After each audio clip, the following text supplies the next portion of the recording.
କ୍ରିୟାନୁଷ୍ଠାନ କମିଟି ତରଫରୁ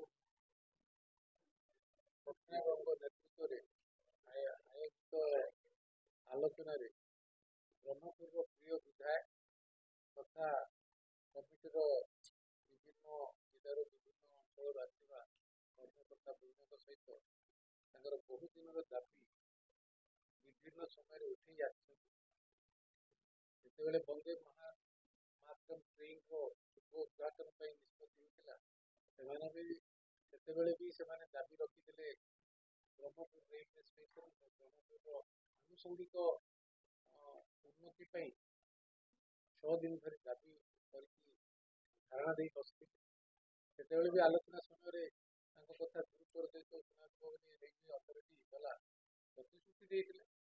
ଆଉ ସେ ଅବସରରେ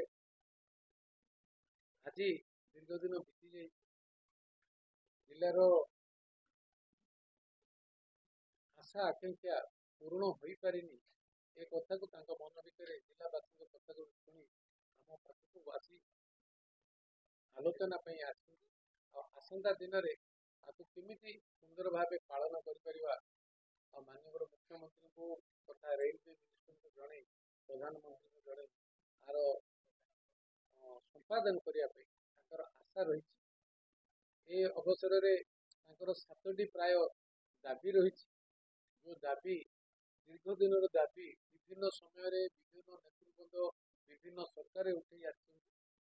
ଆଉ ଏବେ ବି ବିଶ୍ୱାସ ରହିଛି ଯେ ଡବଲ ଇଞ୍ଜିନ ସରକାର ବହୁତ ଦିନ ହେବା ପରେ ପ୍ରଧାନମନ୍ତ୍ରୀଙ୍କ ନେତୃତ୍ୱରେ ଆଉ ମୋହନ ବାଜିଙ୍କର ସରକାରରେ ସମସ୍ତଙ୍କ ଆସ୍ଥା ରହିଛି। ଏ ଅବସରରେ ଆମର ବ୍ରହ୍ମପୁରରୁ Sambalpur via Aska Bhanjanagar Phulbani Boudh Sonepur and Redhakhol and Sambalpur এই ରାସ୍ତାକୁ କିଛି ବର୍ଷ ତଳେ ରାଜ୍ୟ କେନ୍ଦ୍ର ମିଶି ଯେଉଁ 2022ରେ ପ୍ରୋଜେକ୍ଟକୁ ଷ୍ଟାର୍ଟ କରିଥିଲେ ଏ ପର୍ଯ୍ୟନ୍ତ 3 ବର୍ଷ ପରେ ମଧ୍ୟ ବଜେଟରେ ରେଲୱେ ବଜେଟରେ ପ୍ରୋଭିଜନ ଥିବା ସତ୍ତ୍ୱେ ତାର କୌଣସି ପ୍ରକାର କାମ ଆରମ୍ଭ ନ ହେବା ଯୋଗୁଁ ତୀବ୍ର ଅସନ୍ତୋଷ ଗଞ୍ଜାମ ଜିଲ୍ଲା ଫୁଲବାଣୀ ଜିଲ୍ଲା ଆଉ ବୌଦ୍ଧ ଜିଲ୍ଲାରେ ଆମେ ଫିଲ୍ କରୁଛୁ। 1 2 ହେଲା ଗୋପାଳପୁର ତାଲଚେର ଲାଇନ ପାଇଁ ମଧ୍ୟ ବହୁତ ଦୀର୍ଘ ବର୍ଷରେ ଗୋପାଳପୁର ପୋର୍ଟକୁ ସଷ୍ଟେନେବଲ କରିବା ପାଇଁ ଆଉ ରୋଡ କନେକ୍ଟିଭିଟି ପାସେଞ୍ଜର ମାନଙ୍କର ସୁବିଧା ପାଇଁ ଗୋପାଳପୁର ତାଲଚେର ଲାଇନକୁ ମଧ୍ୟ ବହୁତ ଦିନ ହେଲା ଦାବି କରି ଆସିଛୁ। ଏ ପର୍ଯ୍ୟନ୍ତ ତାର ଉପଯୁକ୍ତ ଶୁଣାଣି ହେଇ ଲୋକଙ୍କର ଆସ୍ଥା ବିଶ୍ୱାସ ହେଲା ଭଳିଆ କାର୍ଯ୍ୟାନୁଷ୍ଠାନ ନ ହେବା ଯୋଗୁଁ ରେଲୱେ କର୍ତ୍ତୃପକ୍ଷ ଉପରେ ଆମର ଦକ୍ଷିଣାଞ୍ଚଳ ଲୋକଙ୍କର ମନରେ କଷ୍ଟ ରହିଛି। ତୃତୀୟ କଥା, ଏଇ ବର୍ଷ ଆରମ୍ଭ ସର୍ଭେ କରିବା ପାଇଁ ଯେଉଁ ନିର୍ଦ୍ଦେଶ ଦେଇଛନ୍ତି ଆମେ କ୍ରିୟାନୁଷ୍ଠାନ କମିଟି ସ୍ୱାଗତ ବି ଜଣେଇଛନ୍ତି। ଏଇ ଯେଉଁ ଗୋପାଳପୁରରୁ Raipur railway line via Digapahandi Mohana Phulbani Gunupur ଯିବ ସେ କଥାକୁ ପଦକ୍ଷେପ ନେବା ଯୋଗୁଁ ତାଙ୍କେ ସ୍ୱାଗତ ଜଣାଇ ତାଙ୍କର ଆଉ ଗୋଟେ କଥା ବହୁତ ଭଲ ଭାବେ ସେମାନେ ଅବଗତ ହେଲେଣି। ଜନସାଧାରଣ କମିଟି ଦାବି ରଖିଛନ୍ତି ଯେ ଓଡ଼ିଶାରେ 3ଟି ରେଲୱେ ଷ୍ଟେସନ ଯିଏକି ଅଧିକ ଫୁଟଫାଲ ହୁଏ ଅଧିକ ରେଭିନ୍ୟୁ କଲେକ୍ସନ କରାଯାଏ। ପ୍ରଥମେ ଭୁବନେଶ୍ୱର, ଦ୍ୱିତୀୟରେ ପୁରୀ, ତୃତୀୟରେ ବରହମପୁର। ଦୀର୍ଘ ବର୍ଷ ଧରି ବ୍ରହ୍ମପୁର ରେଲୱେ ଷ୍ଟେସନ ଦ୍ୱିତୀୟ ସ୍ଥାନରେ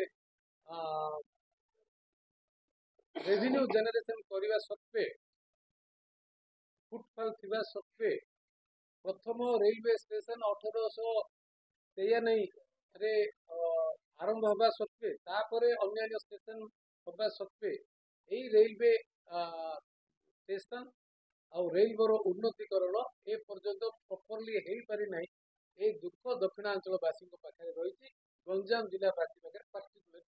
ଓଡ଼ିଶାରେ ପ୍ରତ୍ୟେକ ବର୍ଷ ଅଧିକ ଟଙ୍କା ଦେଉଛନ୍ତି ଏ କଥା ସତ, କିନ୍ତୁ ଦକ୍ଷିଣାଞ୍ଚଳ ଲୋକ ଏ ପର୍ଯ୍ୟନ୍ତ ଉପକୃତ ହେଇପାରେ ଏ କଥା ବି ତାଙ୍କ ମନ ଭିତରେ ଯେଉଁ ଦୁଃଖ ରହିଛି ତାକୁ ଦୂର କରିବା ପାଇଁ ମାନ୍ୟବର ମୁଖ୍ୟମନ୍ତ୍ରୀ ତଥା ରେଲୱେ ମନ୍ତ୍ରୀ ଆମର ଉଚିତ ପଦକ୍ଷେପ ନେବେ। 80 ବର୍ଷର ଦାବି ବ୍ରହ୍ମପୁର ରାଜ୍ୟର ଓଡ଼ିଶାର ପ୍ରଥମ ରେଲୱେ ଷ୍ଟେସନ, ରାଜ୍ୟର ତୃତୀୟ ରାଜସ୍ୱ ଆଦାୟ स्टेशन जहाँकि भुवनेश्वर पुरी पर ब्रह्मपुर अच्छी पूर्वर द्वितीय थिला आज तृतीय होती तो ये जो दाबी थिला ब्रह्मपुर संबलपुर नुआ रेलपथ निर्माण भाया रेड़ाखोल ब्रह्मपुर रायगड़ा नुआ रेलपथ ब्रह्मपुर तालचेर तीनटा रेलपथ निर्माण बहुत जुगर दाबी तो दाबी आम दीर्घ 6 सेप्टेम्बर मसरे 9 तारीख 14 तारीख आंदोलन करूँ राज्य सरकार डबल इंजिन सरकार आमको प्रतिश्रुति देते तीनटा रेलपथ आम दायित्व हाथ को नेलु तीनटा रेलपथ को आम कि त्वरान्वित कराब ताकि कार्यानुष्ठान करिए बोली आमको प्रतिश्रुति मिलता आज बैठक माननीय ब्रह्मपुर सांसद श्रीयुक्त डॉक्टर प्रदीप कुमार पाणिग्राही ब्रह्मपुर विधायक से आज निर्भर माननीय रेल मंत्री जोगाजोग कर दाबी की उपस्थापन करेंगे कार्यक्रम न कले आम बाध्य आउे दक्षिण ओडिशार सबू अंचल व्यापक आंदोलन हम से मिनिस्ट्री ऑफ ब्यूरोक्रेट संपूर्ण भाव दायी